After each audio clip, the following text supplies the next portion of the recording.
Hi friends, இந்த வீடியோவில் நம்ம த கிரம்பிள் ஃபேமிலி அப்படின்ற போயம் தான் பார்க்க போகிறோம். இது நம்ம 10th டெக்ஸ்ட் புக்கில் செகண்ட் யூனிட் போயமாக இருக்குது. இந்த த கிரம்பிள் ஃபேமிலின்ற போயமை எழுதுனது யாருன்னு பார்த்தீங்கன்னா லூசி மட் மாண்ட்கோமரி. இவங்களோட பீரியட் 1874லேருந்து 1942 வரைக்கும். பேசிக்காக பார்த்தீங்கன்னா இவங்க கனடாவை சேர்ந்தவங்க. இவங்க தொடர்ச்சியாக எழுதின நாவல்களால் ரொம்ப பிரபலமானாங்க. அதில் ஃபர்ஸ்ட் நாவல் எதுன்னு பார்த்தீங்கன்னா ஆனி ஆஃப் கிரீன் கேபிள்ஸ் அப்படின்ற நாவல். இது 1908 வெளிவந்தது. இவங்க கிட்டத்தட்ட ஒரு 20 நாவல், 530 ஷார்ட் ஸ்டோரி, 500 போயம், 30 எஸ்ஸே இவ்வளோ எழுதியிருக்காங்க.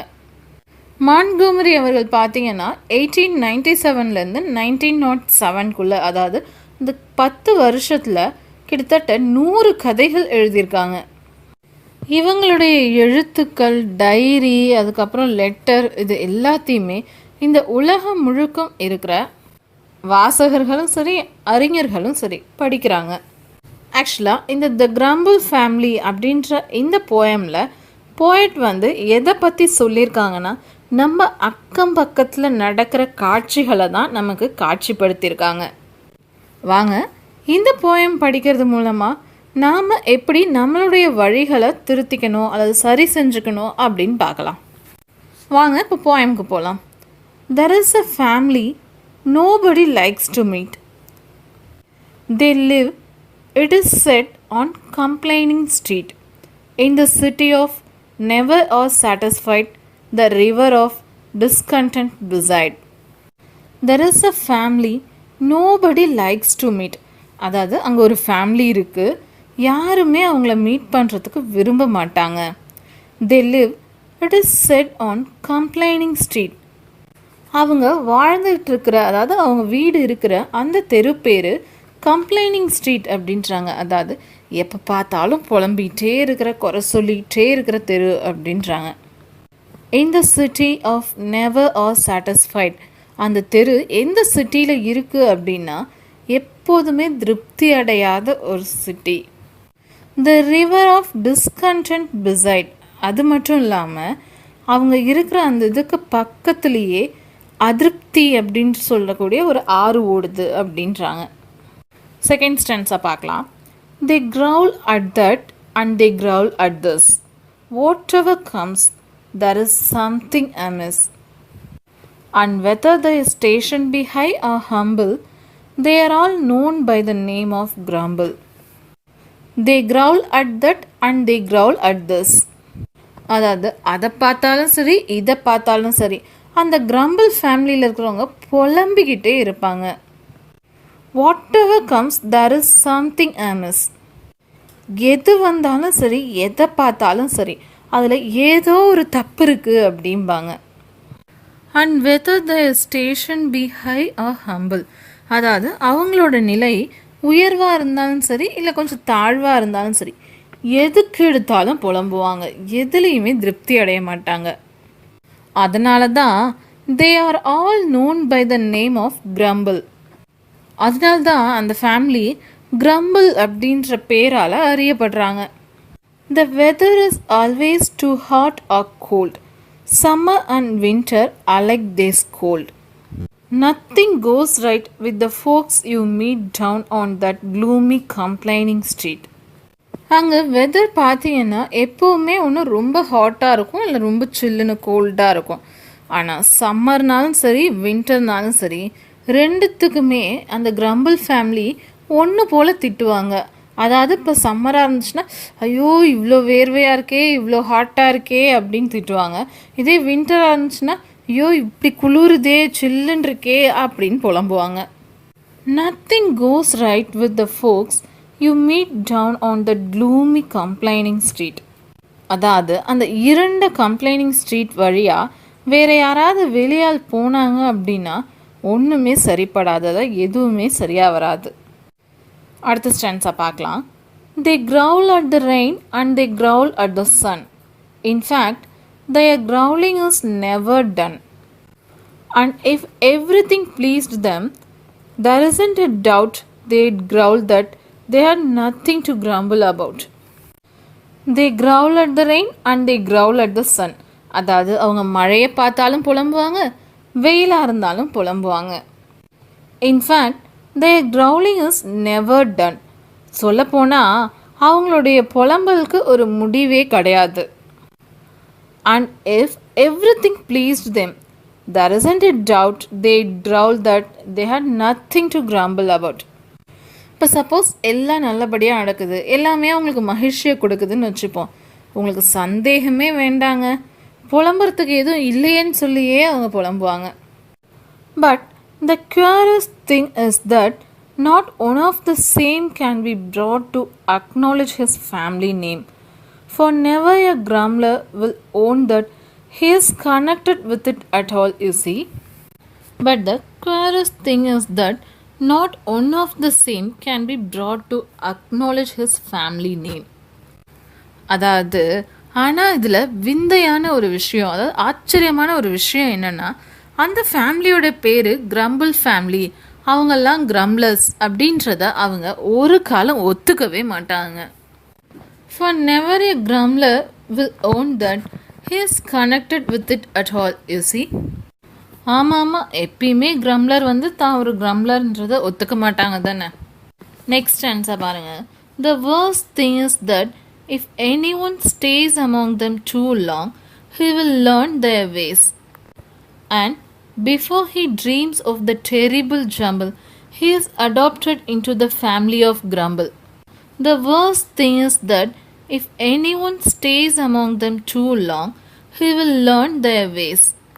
இதில் மோசமான ஒரு விஷயம் என்ன அப்படின்னா, யாராவது அந்த கிரம்பிள் ஃபேமிலியோட கொஞ்சம் ரொம்ப நாள் ஸ்டே பண்ணாங்க அப்படின்னா அவங்களும் அந்த கிரம்பிள் ஃபேமிலியில் இருக்கிறவங்க மாதிரியே மாறிடுவாங்க. And before he dreams of the terrible jumble, he is adopted into the family of grumble.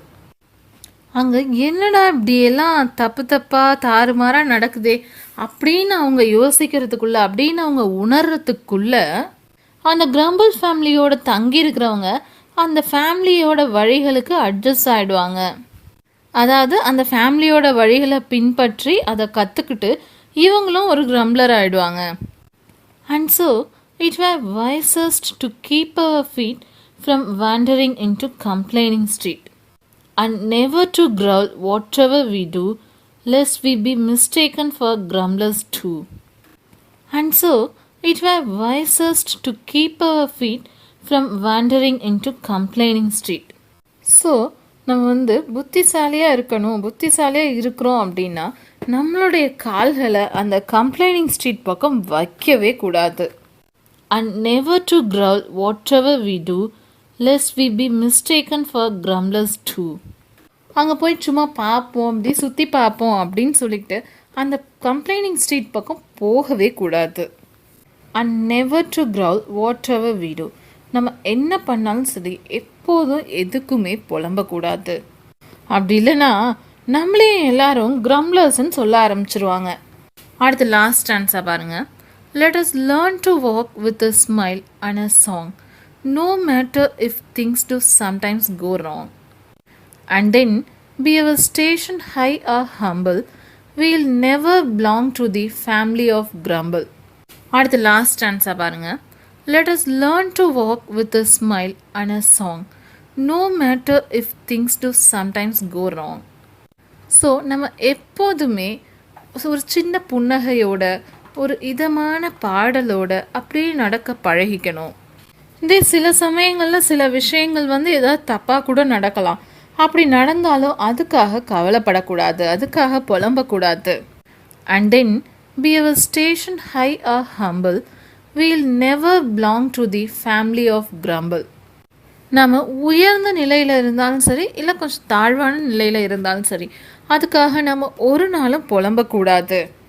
எப்போதுமே நம்ம அந்த கிரம்பிள் ஃபேமிலியில் சேரவே கூடாது, அவங்கள மாதிரி இருக்கக்கூடாது அப்படின்னு சொல்கிறாங்க. ஸோ இதோட இந்த போயம் முடிஞ்சுது. இப்போது இந்த போயமில் கொடுத்துருக்குற ஃபிகர்ஸ் ஆஃப் ஸ்பீச் பார்க்கலாம். ஃபர்ஸ்ட் பாருங்கள், இதில் அனஃபோராவை பற்றி ஒரு இன்ட்ரோ கொடுத்துருக்காங்க. அனஃபோரா அப்படின்னா என்னென்னா, இப்போ ஒரு போயம் எடுத்துக்கிட்டோன்னா அதில் நிறைய ஃப்ரேசஸ் ஒரே வார்த்தையில் இல்லை வார்த்தைகளில் ஸ்டார்ட் ஆகும். அதுதான் அனஃபோரா. ஃபார் எக்ஸாம்பிள் இங்கே ஒரு லைன் கொடுத்துருக்காங்க பாருங்கள், இதை பார்த்தா உங்களுக்கு இன்னும் கிளியராக புரியும். They crawl at the rain and they crawl at the sun. இப்போ இதில் பாருங்கள், they crawl at the rain அப்படின்னு சொல்லிட்டு தே கிரவுல் அட் தின்னு வந்திருக்கா. அதே லைனில் மறுபடியும் அடுத்த ஃப்ரேஸ் வரும்போது தே கிரவுல் அட் தி சன்னு சொல்லிட்டு இதுலேயும் தே கிரவுல் அட் தி அப்படின்றது சேமாக ரிப்பீட் ஆகுது. ஸோ அதனால் இது வந்து அனஃபோரா. அடுத்ததா எபித்தட் அப்படின்னு ஒன்று கொடுத்துருக்காங்க. எபித்தட் அப்படின்னா என்னென்னா, ஒரு அட்ஜெக்டிவ் இல்லாட்டி ஒரு ஃப்ரேஸ் இருக்கும். அந்த அட்ஜெக்டிவ் ஆனது ஒரு பர்சன் இல்லாட்டி ஒரு திங்கோடைய கேரக்டரிஸ்டிக்ஸோடைய குவாலிட்டியை எக்ஸ்ப்ரெஸ் பண்ணுற மாதிரி இருக்கும். இப்போ இதுக்கு எக்ஸாம்பிள் பாருங்கள், கிரம்பிள் ஃபேமிலி, அதாவது புலம்பிகிட்டே இருக்கிற ஃபேமிலி. அந்த ஃபேமிலியோடைய குவாலிட்டி எப்படி இருக்குது, எந்த மாதிரியான ஃபேமிலின்றத சொல்கிறதுக்கு தான் இந்த கிரம்பிள்ன்ற வேர்ட் யூஸ் ஆகுது இல்லையா. ஸோ இது வந்து எபித்தட். அதே மாதிரி பாருங்க, கம்ப்ளைனிங் ஸ்ட்ரீட்.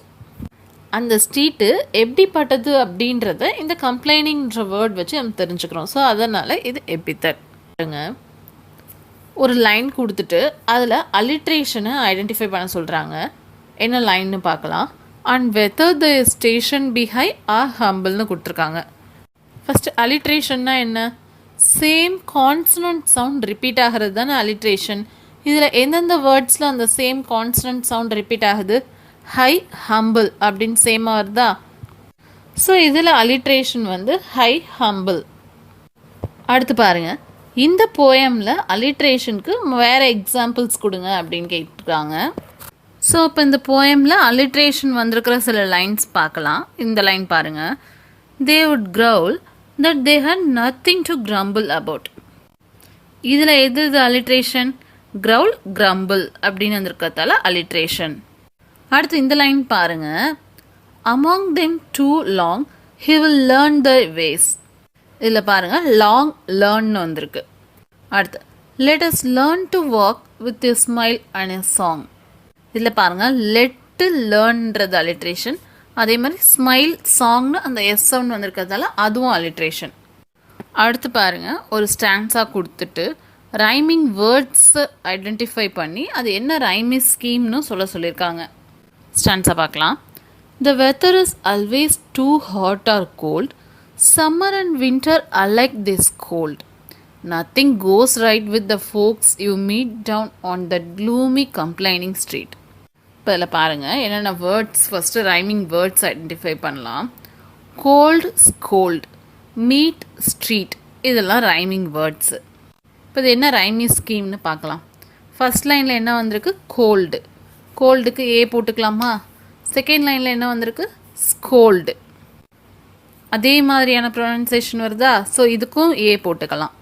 தேர்ட் லைனில் பாருங்கள், மீட்டுன்னு வந்திருக்கு. ஸோ இதுக்கு பி போட்டுக்கலாம். அடுத்து ஃபோர்த் லைனில் ஸ்ட்ரீட்னு வருது. மீட், ஸ்ட்ரீட்னு வரத்தால நம்ம மீட்க்கு போட்ட அதே பியை ஸ்ட்ரீட்க்கும் போட்டுக்கிறோம். ஸோ உங்கள் ரைமிங் ஸ்கீம் வந்து ஏஏ பிபி.